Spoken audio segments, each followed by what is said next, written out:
I'm here in beautiful Miami, Florida with the new Xperia 1 Mark III, and I'm gonna do the unthinkable.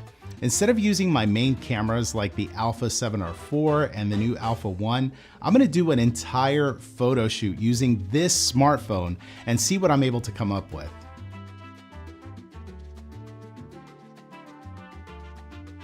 Big shout out to the fine folks at AVC Store in Miami that gave us access to their beautiful studio. If you're in the area, be sure to check them out. Before we get into the details of the shoot, I think it's important to talk about why someone would want to use a smartphone to do a portrait session like this. For me, I've heard you all loud and clear in the comments of my videos that you want to see portrait techniques being demonstrated with camera gear that is more accessible, especially for those of you who are watching in other parts of the world. Looking at all of the different types of cameras out there, it's likely that at a bare minimum, you probably have a smartphone camera if you're watching this video. So hopefully once you see the process, you'll be inspired to get out there and take great portraits, no matter what gear it is that you have. Speaking of gear, let's talk really quickly about the Xperia 1 Mark III that I'm gonna be using, and right out of the gates, I love what they've done with this device. On the back, you have a triple camera array that really covers the majority of focal lengths that I personally like to use in my portrait work, including something that you don't see often, a 70mm and 105mm lens. If you follow my work, you probably already know how much I love shooting in that range, as it really is a sweet spot when you're taking those close-up style of portraits. Being a Sony Alpha shooter, it's also pretty awesome to see the menu layout looks similar to what I would see in my pro camera bodies, which makes the process of adjusting settings really easy. For these shoots, I'm going to be shooting a combination of RAW and JPEG, which gives me the flexibility of uploading a shot straight from my phone, or working with those files a little bit in post-production once I get back home. Having that flexibility to capture images in RAW where I can really push the files in post-production is a must for me as a working pro. But the JPEGs that are coming out of the Xperia 1 Mark III, they look really good too, so if you just want to share a quick shot on social media, you could totally do that.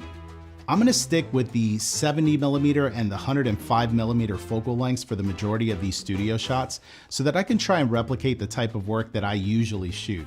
Using continuous eye autofocus to track my subject as they move from pose to pose was a game changer for me 6 years ago when I moved into shooting with Sony cameras, and it's awesome to see that that technology got handed down to these Xperia devices.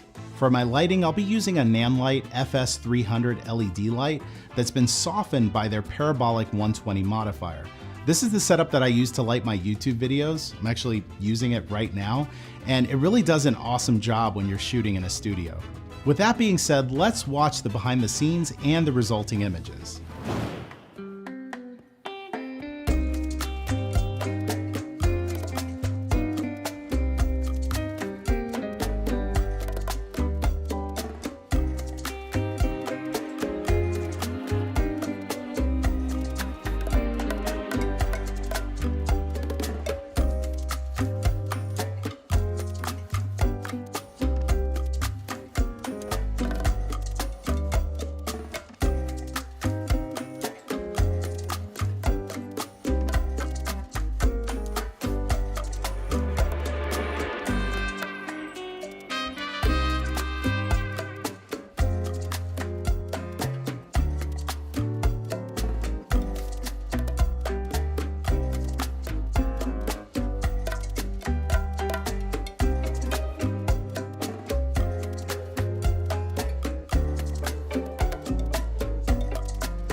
While the Xperia 1 Mark III has a phenomenal camera setup, the reality is that the ingredients needed to take great portraits go beyond just your camera. When you have that and you combine it with a great location, great lighting, and a subject who's posing and they're giving you great expressions, you really can't go wrong no matter what camera it is that you are using. I will say though that if you're looking for a new phone that gives you access to pro features so that you don't have to carry your pro cameras around all the time, then the Xperia 1 Mark III should be near the top of your list.